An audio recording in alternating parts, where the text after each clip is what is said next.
ദൈവത്തിന് സ്തുതി. പ്രഭാതകിരണത്തിലേക്ക് സ്നേഹവന്ദനം. ഭാഗം 1897. ഇന്ന് മാർച്ച് മാസം 11-ാം തീയതി.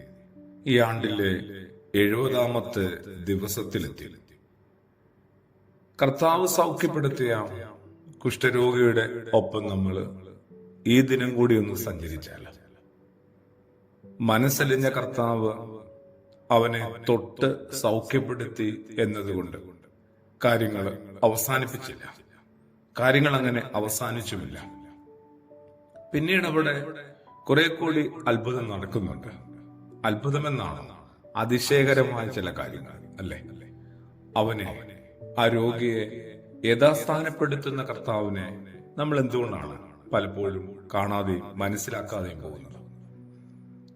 സൗഖ്യവും ശുദ്ധിയും പ്രാപിച്ച വ്യക്തിയെ പുരോഹിതന്റെ അടുത്തേക്ക് അയക്കുന്ന കർത്താവിനെ നമ്മളിവിടെ കാണുന്നുണ്ട്. സത്യം പറഞ്ഞാല് ഐസൊലേഷൻ ക്യാമ്പുകളിൽ, പ്രത്യേക വേർതിരിക്കപ്പെട്ട പുറത്താക്കപ്പെട്ട പാളയങ്ങളിൽ കഴിയുന്നവരാണ് കുഷ്ഠരോഗികൾ. അവിടെ അവർക്ക് രണ്ട് കാര്യങ്ങളാണ് സംഭവിക്കുക. വളരെ അപൂർവമായി, വളരെ വിരളമായി സൗഖ്യം സംഭവിക്കാം, ഒരു സാധ്യതയില്ല. രണ്ടവിടെ മരണമരങ്ങേറാം. അതിങ്ങനെ ശരിക്കും ആളിക്കത്തുന്നുണ്ട്. സൗഖ്യം പ്രാപിച്ചാൽ പുരോഹിതനെ സമീപിക്കുകയും സാക്ഷ്യപത്രം പുരോഹിതനിൽ നിന്ന് കൈപ്പറ്റി സമൂഹ ജീവിതത്തിലേക്ക് മടങ്ങുകയും വേണം. അതാണ് ക്രിസ്തുയേശു ഇവിടെ ഉദ്ദേശിക്കുന്നത്. സൗഖ്യം ശുദ്ധിയും പ്രാപിച്ച വ്യക്തിയെ പുരോഹിതന്റെ അടുത്തേക്ക് അയക്കുകയാണ്, ന്യായപ്രമാണം നിവർത്തിക്കാനായിട്ട്, അവരുടെ സാക്ഷ്യത്തിനായിട്ട്. നീ ചെന്ന് നിന്നെ തന്നെ പുരോഹിതനെ കാണിച്ച് മോശ കൽപ്പിച്ച വഴിപാട് കഴിക്കുക. പുരോഹിതന്റെ സാക്ഷ്യപത്രത്തിലൂടെ രോഗസൗഖ്യം ലഭിച്ച വ്യക്തി സമൂഹത്തിലേക്ക് മടങ്ങി വരുന്നു, ദേവാലയത്തിലേക്ക് മടങ്ങിയെത്തുന്നു, സ്വന്തം ഭവനത്തിലേക്ക് മടങ്ങിച്ചേരുന്നു. അവനെ യഥാസ്ഥാനപ്പെടുത്തുന്ന കർത്താവിനെ നമ്മൾ കാണാതെ പോകരുത്.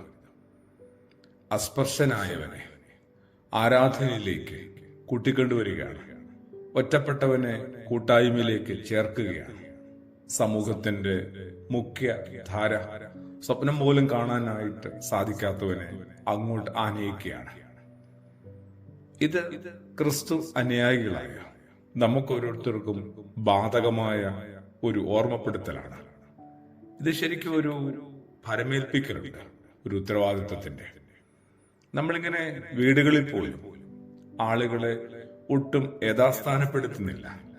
ജീവിത പങ്കാളിയെ ആ സ്ഥാനത്ത്, മാതാപിതാക്കളെ അവരുടെ സ്ഥാനത്ത്, മക്കളെ ആ ഒരു സ്ഥാനത്ത്, സഹോദരങ്ങളെ, ചങ്ങാതിമാരെ ഒരിടത്തും ഒരു വിധത്തിലും ആരുമാരെയും യഥാസ്ഥാനപ്പെടുത്തുന്നില്ല എന്നൊരു സങ്കടം തോന്നുന്നുണ്ട്. വെറും സങ്കടമാവാം, എന്നാലും അങ്ങനെയാണെങ്കിൽ അതിനൊരു പരിഹാരം ഉണ്ടാവണം. അങ്ങനെ ആകണമെന്നാണ്, അതിന് പരിഹാരം ചെയ്യണമെന്നാണ് ക്രിസ്തുയേശു തന്റെ ജീവിതം കൊണ്ട് മാതൃകയാക്കി നമുക്ക് തന്നിരിക്കുന്നത്. പ്രാർത്ഥനയോടുകൂടി ആമേൻ.